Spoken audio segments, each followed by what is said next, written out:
Olá, seja muito bem-vindo a mais um SOS Convida, o seu programa semanal que leva até você e a sua família as dicas e orientações a respeito da saúde e também do bem-estar. Hoje nós estamos aqui no SOS Convida tendo a honra de receber o Dr. Antônio Fernando Bolina. O Dr. Antônio é médico pediatra, gastroenterologista pediátrico e nós vamos falar, ele atende, gente, toda segunda-feira aqui em Divinópolis, na Oficina do Brincar. E hoje nós vamos falar sobre as desordens gastrointestinais funcionais em crianças. Seja muito bem-vindo, Dr. Antônio, é um prazer recebê-lo aqui no SOS Convida. Ei, Patrícia, obrigado pessoal, é um prazer estar aqui falando para vocês da minha área, que é a gastropediatria. Vamos falar um pouco, né, sobre essas doenças, na verdade essas desordens, né, não vamos chamar necessariamente de doenças, né? Isso, as desordens gastrointestinais, né? Isso. Doutor Antônio, para começar, antes de mais nada, eu gostaria de entender o que é uma desordem gastrointestinal funcional e por que essas desordens ela acontecem com tanta frequência em crianças. Certo. Então essas ordens de distúrbios funcionais, né, são bastante comuns na nossa infância. Eu falo que são um dos carros-chefes, né, da procura dos pacientes pela consulta com gastropediatra.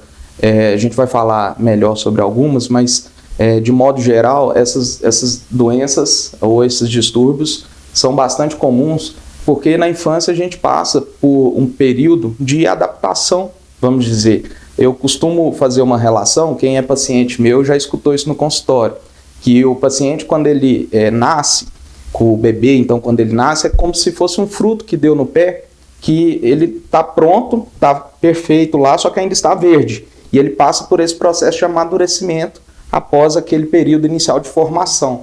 Então o bebê quando ele nasce pronto, tudo funcionando, porém ele precisa de um período de amadurecimento de algumas funções, né, do nosso sistema como um todo, gastrointestinal, respiratório, imunológico, né? Especialmente falando do trato gastrointestinal, ele vai passar por esse período de adaptação e com isso vai vir, então, algumas situações que a gente vai falar dos distúrbios que vão ser esperados causar alguns sintomas que não necessariamente isso vai ser uma doença de fato, né? Pode até parecer estranho na nossa situação, episódios de golfar, de sentir dor, de ter dificuldade para evacuar, que não necessariamente isso vai ser uma doença de fato. Faz parte do amadurecimento ali do trato gastrointestinal do bebê. E, doutor Antônio, essas desordens, elas podem afetar o crescimento e o desenvolvimento do bebê ou não? Joia. Isso é importante a gente falar, Patrícia, porque para diferenciar mesmo o que a gente está falando, que é um distúrbio funcional, de uma doença de fato, a gente trabalha com uma ausência de sinais de alarme.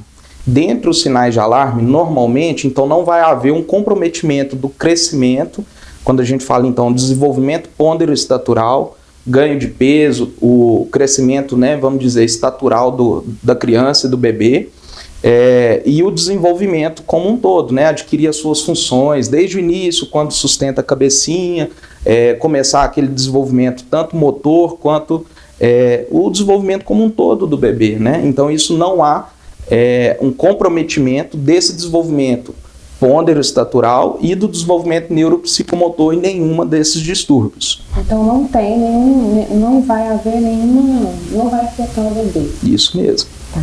E agora eu gostaria que nós falássemos um pouco sobre as principais desordens e por que elas acontecem e como você pode aí dar uma dica para os pais para aliviar.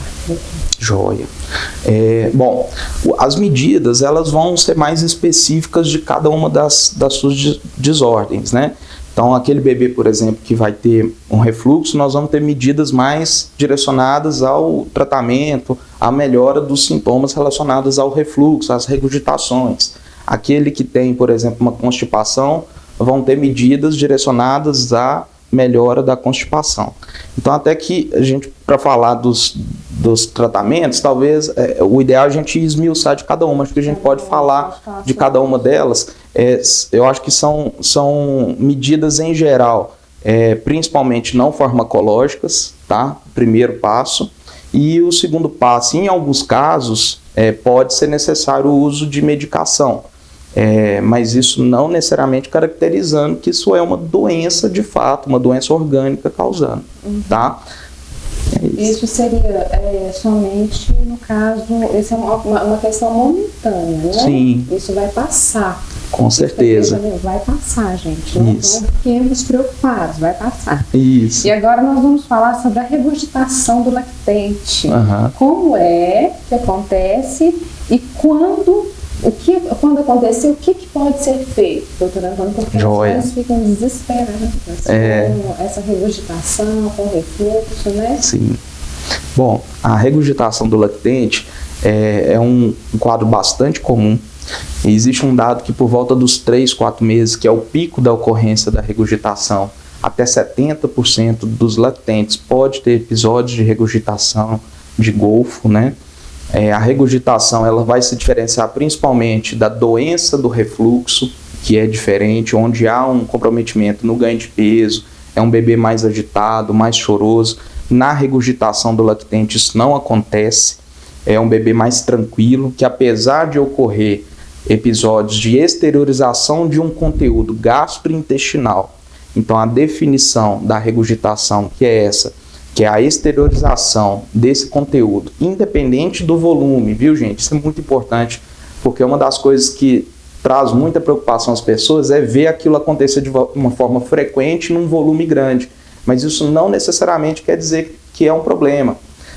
Os sinais de alarme, como eu falei, que vão indicar a ocorrência então de uma doença orgânica de fato, não é pelo volume ou pela frequência com que elas acontecem, porque apesar do bebê às vezes regurgitar bastante, ele continua ganhando peso, desenvolvimento, né? Então ele vai bem, a gente brinca que é o vomitador feliz, então é o bebê que apesar de golfar bastante, ele evolui super bem, né? Então a gente está frisando isso muito aqui, porque em todos esses distúrbios, no fim das contas, o bebê vai chegar ao seu ponto final, vamos dizer, o final da infância, evoluindo sem nenhuma diferença entre aqueles, por exemplo, que tiveram a regurgitação e os que não tiveram. A questão do ganho de peso, o desenvolvimento vai ser muito similar. Isso mesmo. Então a regurgitação e o refluxo são duas coisas diferentes. Isso mesmo. O refluxo é uma doença.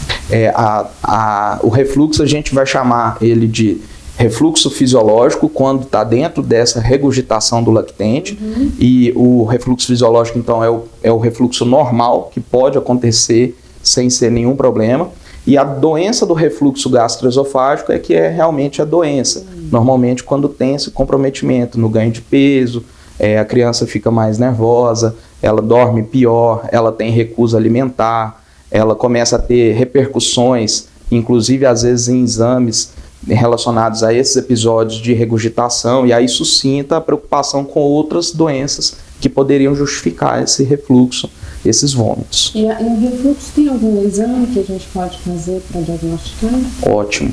A primeira coisa é sempre a consulta médica, gente. Então a primeira coisa, vá ao seu médico. Não adianta a gente pensar que existe um exame, porque infelizmente não é só a gente aqui em Divinópolis, eu brinco que é o super gênio lá do Japão, ele também está lidando com a mesma dificuldade que a gente lida aqui, porque não existe um exame definidor que seja o padrão ouro e totalmente definidor de um refluxo e de uma doença do refluxo, um refluxo fisiológico, uma doença do refluxo. Então vai precisar mesmo de uma primeira avaliação médica, e a partir dali, se houver algum sinal de alarme, direcionando dentro daquele sinal de alarme, o médico vai solicitar o exame adequado. Pode ser preciso fazer exames, sim, ultrassons, raio-x contrastado, endoscopias, mas aí vão ser casos selecionados. Cada caso vai ser um caso. Mas a minoria normalmente é que precisa. A minoria, né? Isso. Graças a Deus. E agora nós vamos falar sobre as cólicas, que deixam os papais aí a noite toda correndo. Sim, esse tema também, ele não é só comum no consultório de gastropediatria, como comum nos plantões de pediatria. Tem um horário ali que é aquele final da noite, já início da madrugada, normalmente chegam os familiares com o bebê e com aquela cara de que não dormiu há vários dias, né?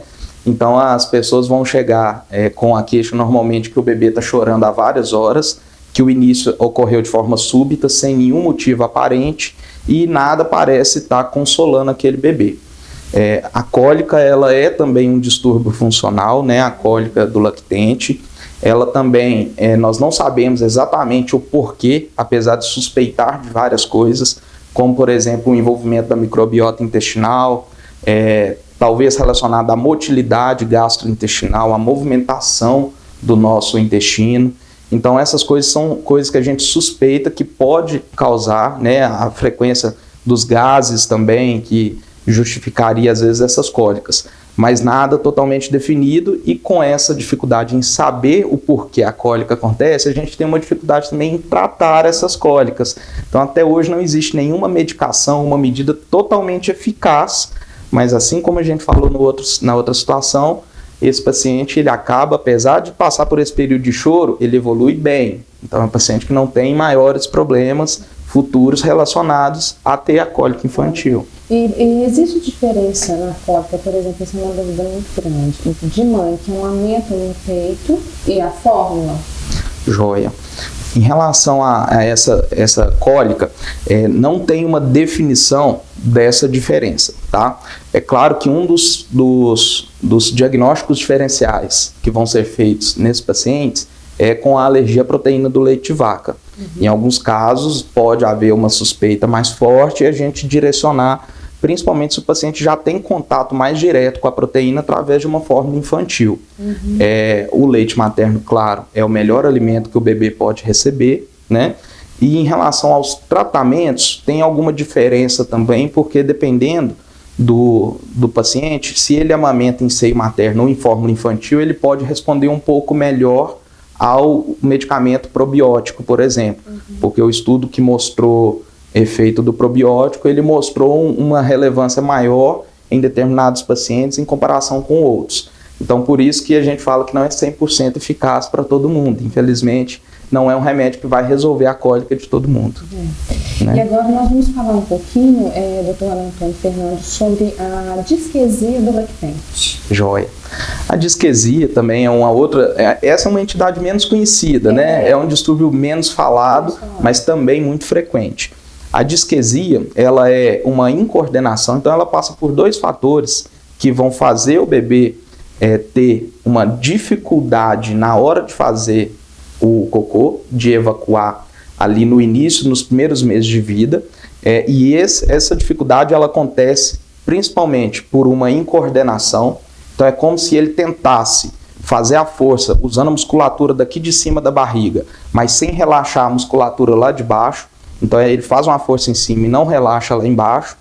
E uma outra situação também é que às vezes ele tem uma falsa percepção de que tem que evacuar naquele momento sem ter as fezes prontas para serem eliminadas lá na porção final do intestino. Tem vontade de fazer cocô, mas isso mesmo. Mas não tem cocô, vamos dizer não assim, está lá pronto. Isso mesmo. E aí o problema é que nesses casos, às vezes as pessoas erroneamente, gente, não façam isso.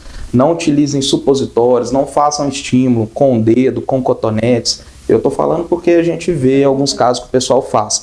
É não fazer porque justamente nessa situação que eu acabei de explicar, mesmo com o estímulo, às vezes não vai ter a eliminação das fezes. E aí isso vai poder causar, inclusive, um problema maior, porque a criança pode começar a condicionar o ato de evacuar com o estímulo, e aí começar a ter uma certa dependência daquele estímulo para poder evacuar. E o que a gente estava falando que seria um distúrbio funcional pode passar a vir um outro problema. E é bem importante lembrar que a disquesia não é prisão de ventre. Isso. Não é isso mesmo, doutora? Isso mesmo. Porque tem muita gente que dá laxante, como o senhor mesmo falou, coloca supositório. Perfeito. E aí eu me lembrei da fase que o senhor falou que o bebê é como se fosse um fruto e ele está amadurecendo. Então ele estava lá 9 meses, bonitinho no útero da mãe. Isso acontece por volta de até uns 3 meses, 4 meses de idade. Então o trato gastrointestinal dele não está amadurecido ainda. Isso mesmo. Aí a gente fica colocando laxante, colocando supositório, esse bebê vai acostumar assim, e aí ele não vai fazer cocô de forma natural. Isso mesmo. Justamente a gente perder essa naturalidade do amadurecimento é que pode vir a ser um problema. Então a gente vai tentar sempre medidas onde a gente faça menos interferência nesse processo de adquirir o hábito evacuatório, né? Vamos tentar fazer às vezes mais massagens, fazer aquele movimento de bicicletinha, né? Colocar o bebê deitado, corpo com corpo, a barriga com a barriga, de bruços em cima de você, fazendo aquele carinho. Então, no momento da disquesia, o bebê ele demonstra como se estivesse sentindo dor, e aí essas medidas que trazem um certo conforto, que trazem um carinho, vão acalentar esse bebê. Né? Eu acho que aí suscitaria uma preocupação. Doutor Antônio, muito obrigada pela sua presença, por ter tirado esse tempo e vindo aqui no SOS Convida levar informação para quem precisa, para quem está com dúvida, principalmente para os papais aí de primeira viagem, que ficam loucos, né, com as cólicas, com a disquesia, com as diarreias, a gente fica com a cabeça meio assim, né? Muito obrigada.